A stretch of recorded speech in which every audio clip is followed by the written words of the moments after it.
10-то място, Кън the Conqueror. Времето е най-смъртоносното оръжие от всички, и Кънг завоевателя го владее както никой друг.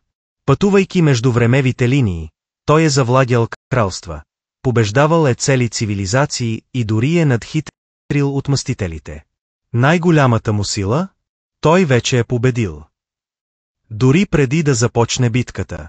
Ененол Лугър Алтран.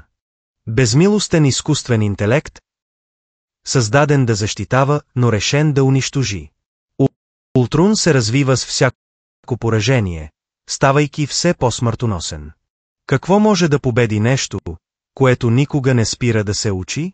Отговорът може да е нищо. 8 място, Гор, Касапин на боговете. Омразата на един човек стана гибелта на боговете. Въоръжен с некромеча, Гор пътува през галактики, елиминирайки божествени същества, доказвайки, че дори безсмъртните не са в безопасност. Но истинският въпрос е, кой наистина заслужава да бъде наречен Бог?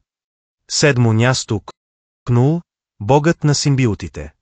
Преди светлината имаше празнота, и Кнул управляваше тази празнота. Създател на симбиотите, той изкува некромеча и обяви война на боговете. Неговото присъствие е като черна дупка и смуква всяка надежда, целия живот. И когато той пристига, няма спасение. 6 Лугър, доктор Дестини. Виктор фон Дум не е просто гений, той е император, магьосник, стратег. Неговият интелект съперничи на този на Рийд Ричардс. Неговата магия предизвиква дори доктор Стрейндж. Във Вселена, където науката и магиосничеството се срещат. Дум не следва правила, той ги създава. 5 място, Галактус. Не е злодей, а неизбежна сила. Галактус няма интерес да доминира или контролира, само да консумира. Неговият апетит е погълнал светове, цели цивилизации и дори реалности. За него земята не е специална. Това е просто още едно хранене. 4 място, Танас, с Infinity Gauntlet. Той не искаше да доминира, той искаше баланс. С ръкавицата на безкрайността, Танос стана бог, изтривайки половината вселена с просто щракане на пръстите си. Неговата сила, неговият стратегически ум и неговата мания за съдбата го карат един от най-могъщите злодеи в историята.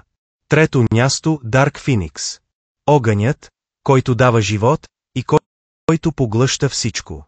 Силата на Феникс е неудържима космическа същност и когато взе Джин Грей за свой домакин, Вселената усети истинската и кратко сила. Същество отвъд морала, отвъд доброто и злото. Само чисто и пълно унищожение. 2 място. Венъм, сенчестият симбиот. Венъм не е просто злодей, той е първична, тъмна, неконтролируема сила. Създаден от Марвел през 1988 година, Венъм е извънземен симбиот, който се нуждае от домакин, за да оцелее, давайки му свръхчовешка сила, регенерация и свръхестествени способности. 1 място, върховно същество. Живият трибунал. Преди всичко, живият трибунал не е просто злодей, той е съдия на мултивселената. Силата му надхвърля времето, пространството и дори самата логика. Нищо не се случва без неговото разрешение. Но какво ще стане, ако един ден той реши, че Вселената вече не трябва да съществува? Готови ли сте да изследвате тъмната страна на Марвел? Скрити мистерии, върховни злодеи и теории, които никой не смее да разкаже. Всичко това ви очаква тук. Не оставайте на страна.